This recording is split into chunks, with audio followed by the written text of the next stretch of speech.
শোনো না, কি চোখটা বন্ধ করো না। কেন গিফট দেবে? না না গিফট দেবে না, গিফট দেবে না, গিফট দেবে না, টিপে দেবে, টিপে দেবে, টিপে দেবে। এখান থেকে দুটি জিনিস বোঝা যাচ্ছে, এক, মেয়েরাও সব পারে, দুই, এরকম ছেলেরা মেয়েদের থেকে কোনো অংশে কম না। আর হ্যাঁ, এরকম ছেলেরা সুরক্ষিত নয়। বলেন কি? এই ছেলেরাই দিনমানে এরকম রিল বানায়, বলেন কি? আর রাত্রিবেলা 200 গ্রাম সর্ষের তেল নিয়ে 500 500 500 500 এরকম চেঁচা। বলেন কি? আচ্ছা বৌদি, তোমাকে যে বিয়ের দিন একটা নতুন ঝাঁ চকচকে শাড়ি দিয়েছিলাম, সেই শাড়িটা তো কোনোদিন পরতে দেখলাম নি। হাসি পেলো? তোমরা বুকে হাত দিয়ে বলো তো, হাসি পেলো কি?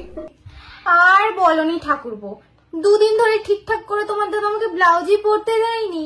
হ্যাঁ নয় হ্যাঁ। আচ্ছা তোমাদের কাছে আমার একটা প্রশ্ন, তোমরা বলো তো দেখিনি ওর দেওর এখন কি ভাবছে?